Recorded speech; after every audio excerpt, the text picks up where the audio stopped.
Now, the author is going to go on to mention the issues in which are the issue of who should be given preference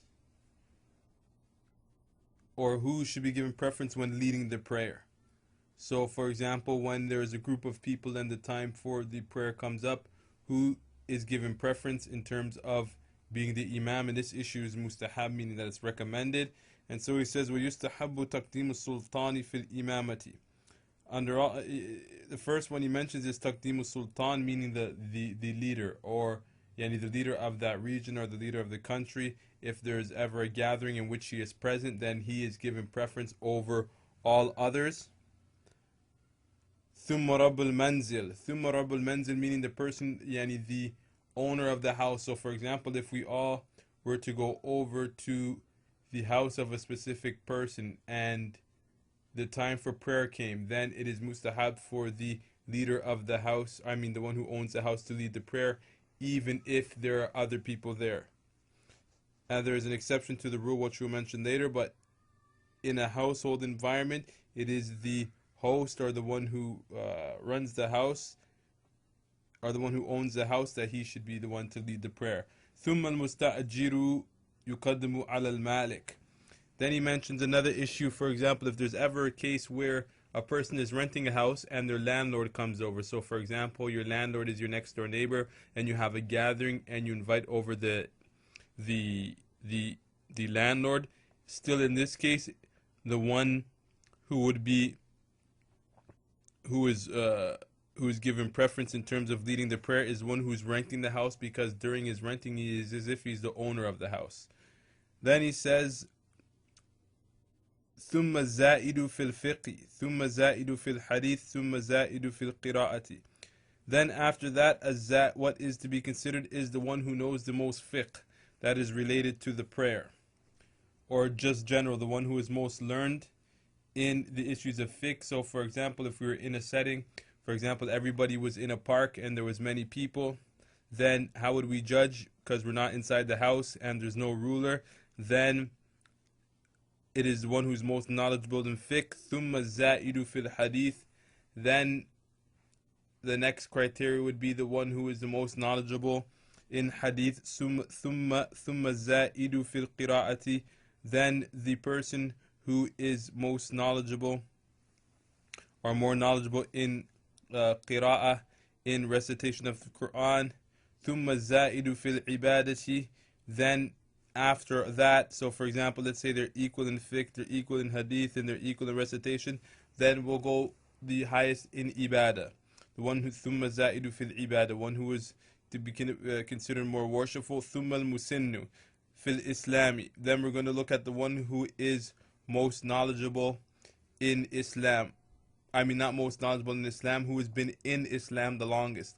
So one who is born Muslim would, technically speak, would be given preference over one who is not born a Muslim, or one who's been in Islam for 10 years over the one who's been in Islam for 5 years. Now,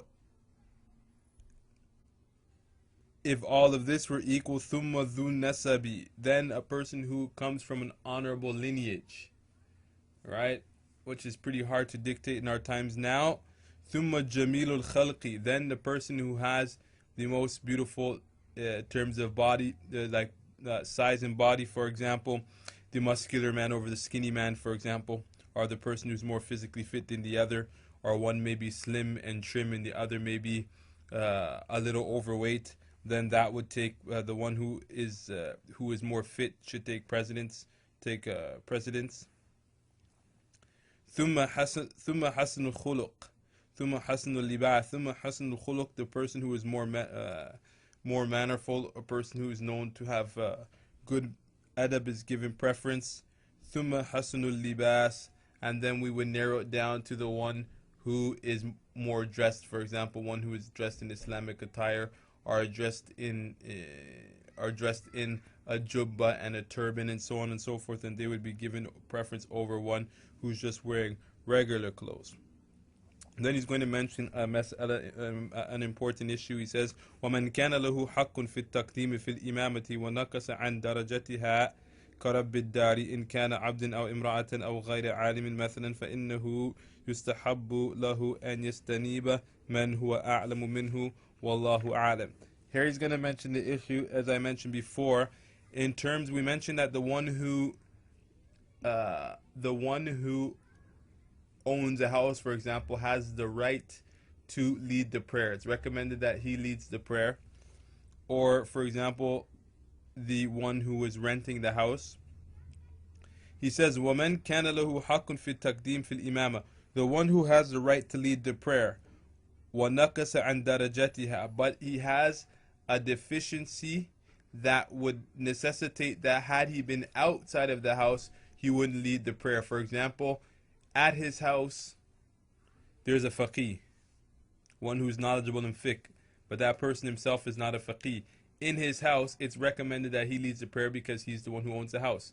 But if he were outside the house, then that would mean that the faqih would lead over him because he knows more fiqh than he does. So he's saying in this case that when a person is in his house, or he has the right to being the imam, and there is someone there who is more qualified than he is, then it's recommended for him to pass the imamate over to that person. So he says, وَمَنْ كَانَ لَهُ حَقٌّ فِي التَّقْدِيمِ, whoever has a right to be given preference fil imamati, in terms of being an imam, وَنَقَصَ عَنْ دَرَجَتِهَا, but he is more deficient, he has a deficiency in his level in opposed to others, obviously. كَرَبِّ الدَّارِ, and he gives an example like a person who is the owner of a house, but there's somebody else there that has more right to him to lead the prayer. إن كان عبد أو امرأة أو غير عالم مثلا, if that person was a slave or a lady or are not an alim in fiqh, مثلا, for example, then he's going to say the answer is فإنه يستحب له أن يستنيب من هو أعلم منه. Then it is recommended, it is mustahab for him to substitute for someone, to substitute for him someone who is a'lamu minhu. Although the author used the word a'lamu minhu, he should use the word afdalu minhu, meaning one who is more fit, more better fit for the position of the imamate. And the author says, rahimahullah, sallallahu alayhi wasallam, and that comes down to the end of the section concerning issues that are related to the imam. Allahumma salli ala Sayyidina Muhammad wa ala alihi wa sahbihi ajma'in.